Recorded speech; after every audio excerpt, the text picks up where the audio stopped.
안녕하세요. 글로벌 TV 영상정보시간 정성학입니다. 인공위성에서 촬영한 영상 중에 과학 영상이 있고 레이더 영상이 있습니다. 그 중에서 열을 감지하는 자료가 있는데요. 오늘은 이러한 열 적외선 자료를 이용한 분석하고 그 활용 사례에 대해서 알아보겠습니다. 열 적외선이라는 것은 지표면에서 발산된 열이나 온도를 감지하여 그 세기를 수치로 기록한 자료를 말합니다.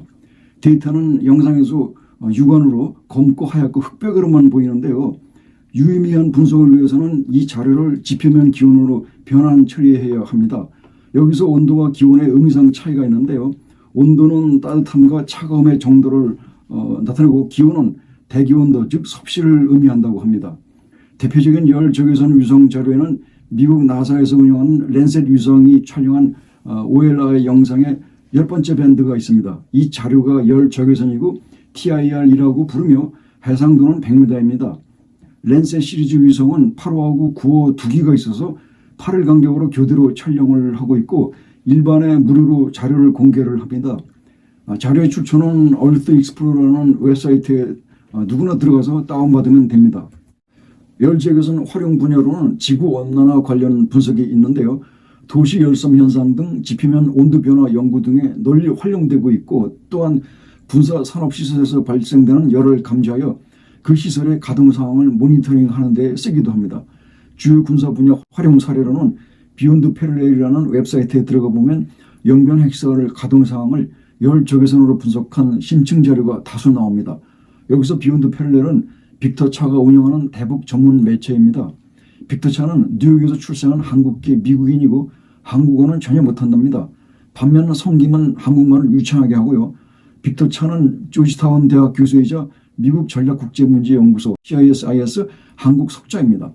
과거 트럼프 시절에 주한 미국 대사로 유력하게 물망에 올랐었는데 빅터차가 대북 강경 네오콘 성향이라고 해서 트럼프 행정부가 이에 부담을 느끼고 철회를 했다고 합니다.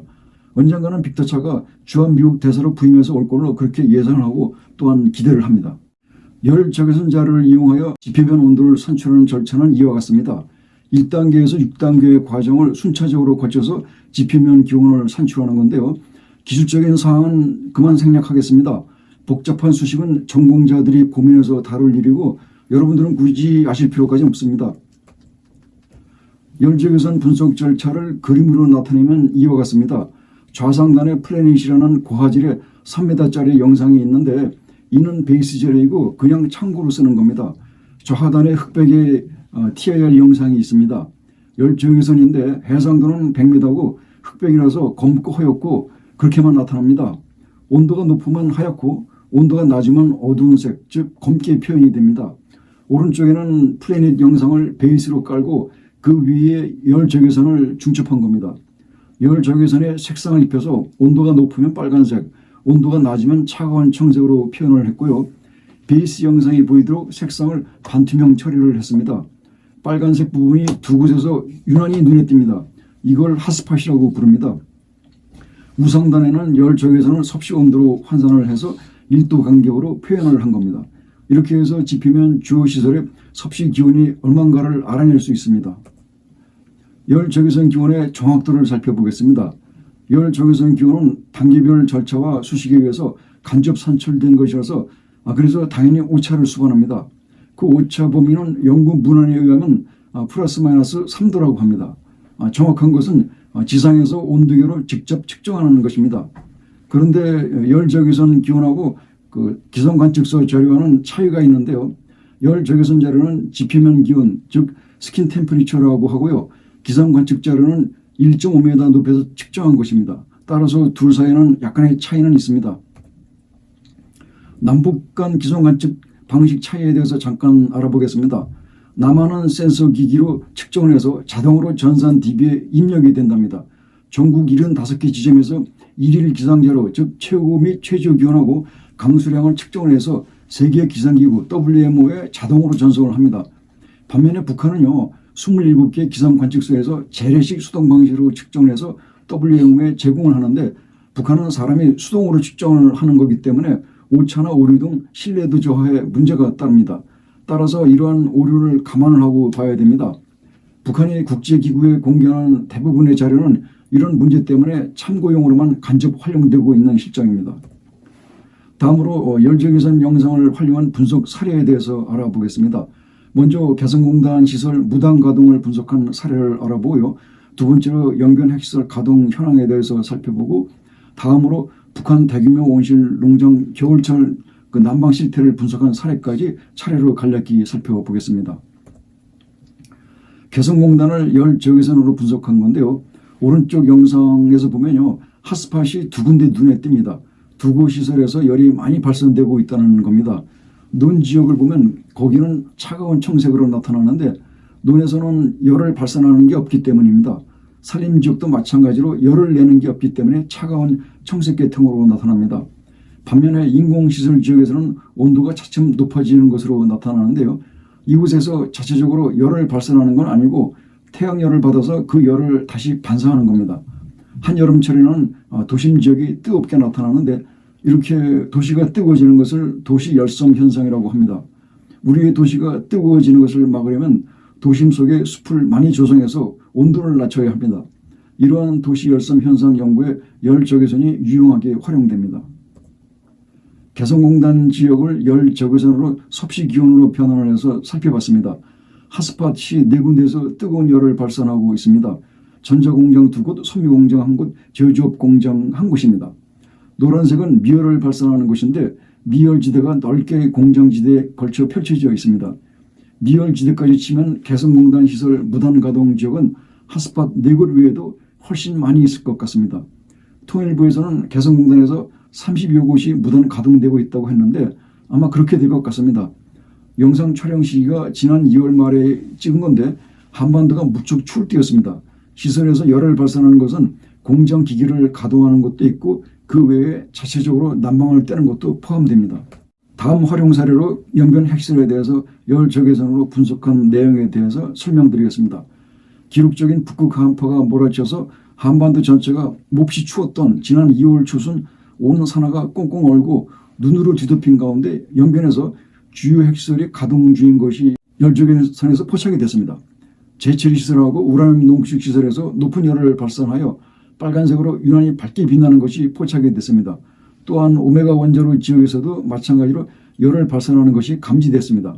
한겨울 강추위 속에서 북한이 뭔가 핵물질 생산 관련 활동을 열심히 하고 있는 것으로 판단이 됩니다. 열적외선 자료를 지표 기온으로 변환해서 기온 분표를 살펴봤습니다. 2월 7일 오전 10시 반경 영변 핵단지 내 섭씨 기온은 당시 평균 영하 5도였으며 영하 1도에서 7도 사이에 분포하는 것으로 파악이 됐습니다.